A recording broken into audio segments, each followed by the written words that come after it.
Chers collègues, samedi dernier sur France 2, Jordan Bardella répétait en boucle: où est-ce qu'il trouve toute cette énergie?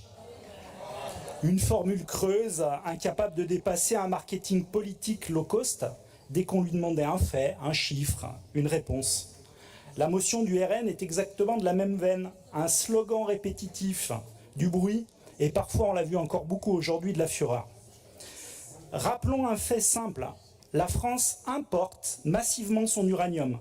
Voilà pour votre indépendance, une dépendance stratégique, souvent liée à la Russie de Poutine, ami et financeur historique du RN. Du patriotisme de pacotille.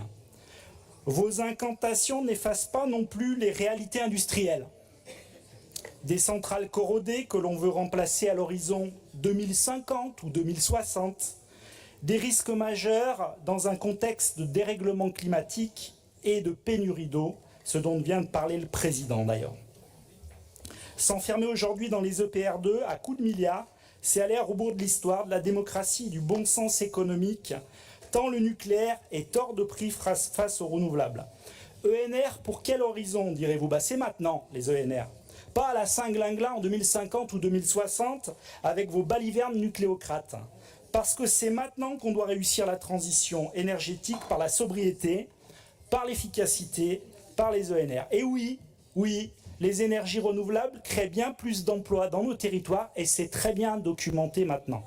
Pour toutes ces raisons, Tchernobyl ou Fukushima, pour nous c'est non.